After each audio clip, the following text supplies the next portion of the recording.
Hey, it's Chris from Motorcycling Kiwi Style. Good to see you guys again. It's a bit of a windy, cold day today, so footage is a bit shaky. I'm here at the MC3 Cafe. It is absolutely awesome so far from what I've heard. So let's go and have a look.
Helping my friend build this bike for her daughter. So it's come up from bare bones and now running and riding. So these are TU250 based on a DR250 engine. Very popular here in New Zealand. Great wee commuter bike, and this one's customised very tastefully. So next is a TZR250. Now see if I've got it right. 3MA. No, 1KT. 1KT. The next one was a 3MA. Japanese version, so it's lower power. Yes, but, 45. There was a 2MA. Yeah. And then there was a 3MA. So the Japanese laws back then were 45 horsepower from what I recall. They were restricted, but there were ways around restrictions. It was sometimes with just carburetors. And I've got an RG250 Mark 3. FG is the model. Mark 3. Yep. These ones were the fast ones and one of the last models of the RG250s before the RGVs took over. Great wee bike. And this one's quite special. This is a Zero electric bike made in USA. Yes. This bike belongs to a friend of mine, Simon. It's currently for sale on Trove.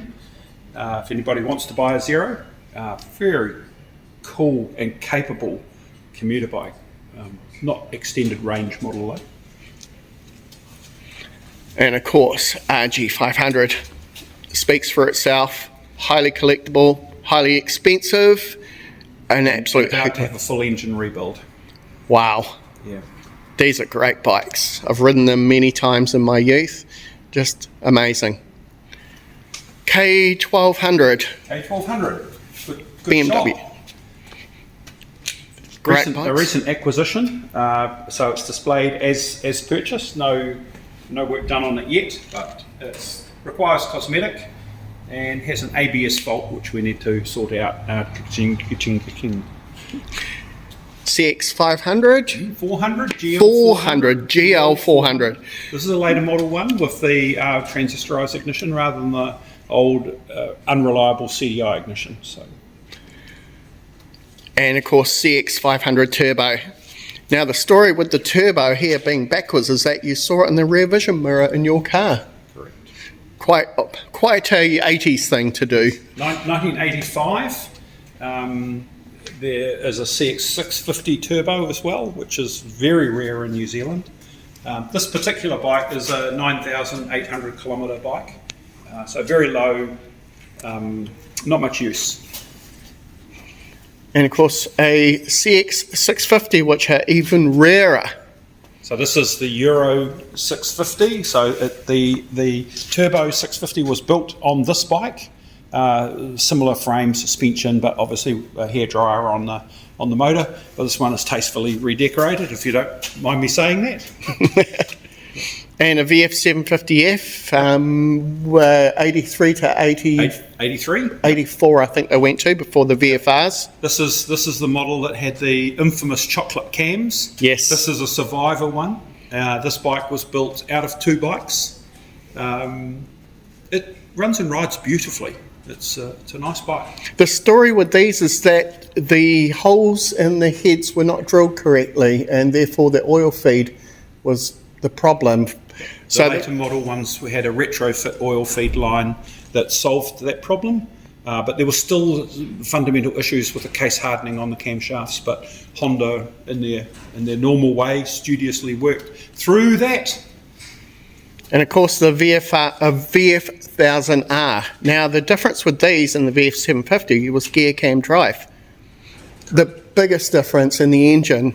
Yep. And Honda really got that sorted, and that was their leap forward for the VFRs. Right. This is missing its belly pan. It has a water pump leak at the moment with a broken bolt, and said bolt extraction is being problematic. But this bike has had a progressive rebuild, very scruffy bike on purchase, but over a lot of years, and it's coming along, but it's not perfect yet. Far from it, in fact. But a rare motorcycle. And VF1000F, these ones here, the difference between the R and the F, the main difference was these were still chain drive. Correct. In the gears, in the cam chains, sorry, not the gears. Better version of the VF750F still had a little bit of camshaft issues. Yep. That the VF1000Rs I don't think had, which... In their day, this was a 6-hour class winner. Very good motorcycle, actually lighter than the R model, and made it better as an endurance bike, not quite so tiring to ride. Yeah, more of a sport tourer than the VF1000R. FJ1200, these were an evolution of the FJ1100s, of which I had. Yeah. They're great bikes, a real mile muncher, if you want to call it. This one has got a Yoshimura kit on it, and it's actually out to 1300 cc's. So Whoa. Very powerful motorcycle for its day. Yep, 16-inch front and rear wheels, these. Yes, horrible.